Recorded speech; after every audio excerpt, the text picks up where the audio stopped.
The day had started like any other. I woke up, kissed my husband, Michael, good morning, and got ready for work. My mother, Linda, had been staying with us for a few months since her hip surgery, and I was grateful that she and Michael got along well. Too well, perhaps, but I had never questioned it. It wasn't until that fateful afternoon when I decided to come home early that my world came crashing down. I had taken the day off as a surprise, hoping to treat Michael to a home-cooked meal and spend some quality time together. But as soon as I stepped into our house, something felt off. The air was thick with an unfamiliar tension, and then I heard it, soft laughter coming from the bedroom. At first, I thought I was mistaken. My heart pounded in my chest as I slowly made my way down the hall, each step feeling heavier than the last. The door was slightly ajar, and what I saw when I peeked inside shattered every piece of trust one had ever had. There, in the bed that Michael and I shared, was my husband with my own mother. My breath caught in my throat, and for a moment, I couldn't move. I wanted to scream, to cry, to rage, but all I could do was stand there, frozen in disbelief. The sound of my gasp made them both turn toward me. Their faces went pale, and a silence filled the room, thick and suffocating. Michael scrambled to pull the sheets over himself while my mother reached for her robe, her eyes filled with something that could have been shame, but not enough of it.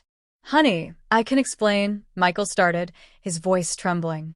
But I held up a hand, stopping him in his tracks. "Explain?"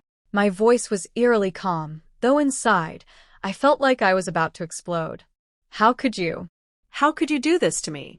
With my own mother?" Linda reached out, her face contorted with guilt. "Sweetheart, it's not what it looks like." I let out a bitter laugh. "Not what it looks like. Then please enlighten me."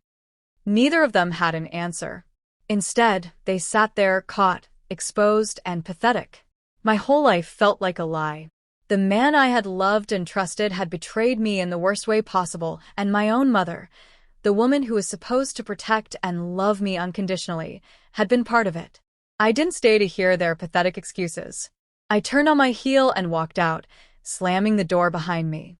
My hands trembled as I grabbed my car keys and drove away, unsure of where to go, but knowing I couldn't stay there. The following days were a blur of pain and anger. Michael tried to call, leaving messages filled with apologies and desperate pleas. My mother, too, tried to reach out, but I couldn't bring myself to listen. How could I ever look at her the same way again? Eventually, I filed for divorce, unwilling to live with the betrayal. My mother's betrayal cut just as deep, and I made the painful decision to cut her out of my life as well. The road to healing was long, but I knew I deserved better. And one day, I would find it. As the days passed, the shock began to wear off, replaced by an aching emptiness. The memories of my marriage haunted me, and I struggled with the weight of betrayal. The questions consumed me. How long had this been going on? Had there been signs that I missed? Every sleepless night was filled with replaying moments that seemed insignificant before but now carried a dark undercurrent of deception.